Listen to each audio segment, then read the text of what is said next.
ವೃಷಭ ರಾಶಿ ವಿಚಾರ ತೆಗೆದುಕೊಂಡಿದ್ದಾದಲ್ಲಿ ವೃಷಭ ರಾಶಿಯವರಿಗೆ 10ನೇ ಮನೆಯಲ್ಲಿ ರಾಹು ಚಂದ್ರ ಇಬ್ಬರೂ ಸಹ ಇದ್ದಾರೆ. ಚಂದ್ರ ಒಂದು ಒಳ್ಳೆ ಪುಷ್ ಕೊಡ್ತಾನೆ ನಿಮಗೆ, ಎಲ್ಲ ಕೆಲಸಗಳು ಸಹ ಸಕ್ಸಸ್ಫುಲ್ ಆಗುತ್ತೆ. ಇವತ್ತು ಪ್ರೊಫೆಷನಲ್ ಆಗಿ ಎಲ್ಲವನ್ನ ಸಕ್ಸಸ್ಫುಲ್ ಆಗಿ ನೀವು ನಡೆಸ್ಕೊಂಡು ಹೋಗ್ತೀರಾ. ಆದರೆ ಅಲ್ಲಿ ರಾಹು ಕೂಡ ಇರೋದ್ರಿಂದ ಮನಸ್ಸು ಇವತ್ತು ತುಂಬ ಚಂಚಲ ಆಗುತ್ತೆ. ಬೇಡದೇ ಇರೋ ವಿಚಾರಗಳ ಕಡೆಗೆ ಆಕರ್ಷಣೆ ಹೋಗ್ತಾ ಇರುತ್ತೆ. ರೋಡಲ್ಲಿ ಹೋಗ್ತಾ ಇರ್ತೀರಾ, ಅಲ್ಲಿ ಯಾವುದೋ ಪೋಸ್ಟರ್ ನೋಡ್ತೀರಾ, ಅದು ನೋಡಿಕೊಂಡು ಅಲ್ಲಿ ಮೈಂಡ್ ಚೇಂಜ್ ಆಗಿಬಿಡುತ್ತೆ. ಇವತ್ತು ಸಿನಿಮಾಗೆ ಹೋಗೋಣ ಅನ್ನತಕ್ಕಂಥದ್ದು, ಅಥವಾ ಇನ್ನೇನೋ ನೋಡ್ತೀರಾ, ತಕ್ಷಣ ಆಕರ್ಷಣೆ ಆ ಕಡೆ ಕೊಟ್ಟೋಗುತ್ತೆ ನಿಮಗೆ. ಇವತ್ತು ಪೋಸ್ಟರ್ ಯಾರು ನೋಡೋಲ್ಲ, ಬುಕ್ ಮೈ ಶೋ ನೋಡೋರು ಎಲ್ಲರೂ ಜಾಸ್ತಿ. ಆ ಬುಕ್ ಮೈ ಶೋನೇ ಮೊಬೈಲಲ್ಲಿ ನೋಡ್ಕೊಂಡು ಹೋಗ್ತೀರಾ, ಗಾಡಿ ಓಡಿಸ್ಬೇಕಾದ್ರೆ ತಕ್ಷಣ ಮೈಂಡ್ ಚೇಂಜ್ ಆಗುತ್ತೆ ನಿಮಗೆ, ಅಲ್ಲೆಲ್ಲೋ ಹೊರಟೋಗ್ತೀರಾ. ಜಾಗ್ರತೆ ಇರಲಿ, ಫೋಕಸ್ ಇರಲಿ. ಏನು ಕೆಲಸದ ಮೇಲೆ ಹೋಗಿದ್ದೀರಾ ಆ ಕೆಲಸದ ಮೇಲೆ ಮಾತ್ರ ಫೋಕಸ್ ಇರಬೇಕು ವೃಷಭ ರಾಶಿಯವರಿಗೆ. ತಪ್ಪಿದ್ರೆ ಸಮಸ್ಯೆ ಆಗುತ್ತೆ. ಆದರೆ 2ನೇ ಮನೆಯಲ್ಲಿ ಗುರು ಇದ್ದಾನೆ.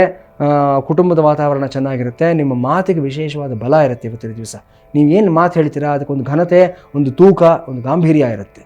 ಇನ್ನು 4ನೇ ಮನೆಯಲ್ಲಿ ಕೇತು ಇರತಕ್ಕಂಥದ್ದು ಸ್ವಲ್ಪ ಮನಸ್ಸಿನಲ್ಲಿ ನಿಮಗೆ ಒಂದು ರೀತಿ ಗೊಂದಲ ಬರತಕ್ಕಂಥದ್ದು, ಸುಖಕ್ಕೆ ಕೊರತೆ ಬರತಕ್ಕಂಥದ್ದು. ನೀವೇ ತಂದು ಕೊಡ್ತೀರಾ ಸುಖಕ್ಕೆ ಕೊರತೆ. ಏನೋ ನಿಮ್ಗೆ ಕೈಗೆ ಸಿಗುತ್ತೆ, ಒಂದು ಹಣ್ಣು ಸಿಕ್ತು ಅಂತಂದರೆ ಇವತ್ತು ನಿಮ್ಮ ಮನಸ್ಥಿತಿ ಹೇಗಿರುತ್ತೆ ಅಂತಂದರೆ, ಈ ಹಣ್ಣು ತಿಂದರೆ ಏನಾಗುತ್ತೋ, ಇದು ಹೈಬ್ರಿಡ್ಡೋ ಅಥವಾ ಇದು ನ್ಯಾಚುರಲ್ ಗ್ರೋನೋ, ಇದು ಆರ್ಗ್ಯಾನಿಕ್ಕೋ ಅಥವಾ ಫಾರ್ಮಲ್ಲಿ ಬಂದಿರುವಂಥದ್ದು, ಈ ಆಲೋಚನೆಯಲ್ಲೇ ನಿಮ್ಗೆ ಟೈಮ್ ಆಗೋಗುತ್ತೆ. ಹಣ್ಣು ತಿನ್ನಬೇಕು ಅನ್ನೋ ಆಸಕ್ತಿ ಹೊರಟೋಗುತ್ತೆ. ಈ ತಪ್ಪು ಬೇಡ. ಲಿವ್ ಇನ್ ದ ಪ್ರೆಸೆನ್ಸ್ ಅಂತ ನಾನು ಹೇಳ್ತೀನಿ ಯಾವಾಗಲೂ ಅಷ್ಟೇ.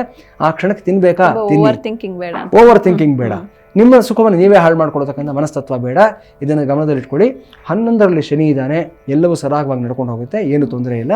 ಇವತ್ತು ಇಂದ್ರಾಕ್ಷಿ ದೇವಿ ಸ್ಮರಣೆಯನ್ನು ಮಾಡಿ ವೃಷಭ ರಾಶಿನವರು ಎಲ್ಲವೂ ನಿಮಗೆ ಸತ್ಫಲವನ್ನು ಪಡ್ಕೊಳ್ತೀರಾ.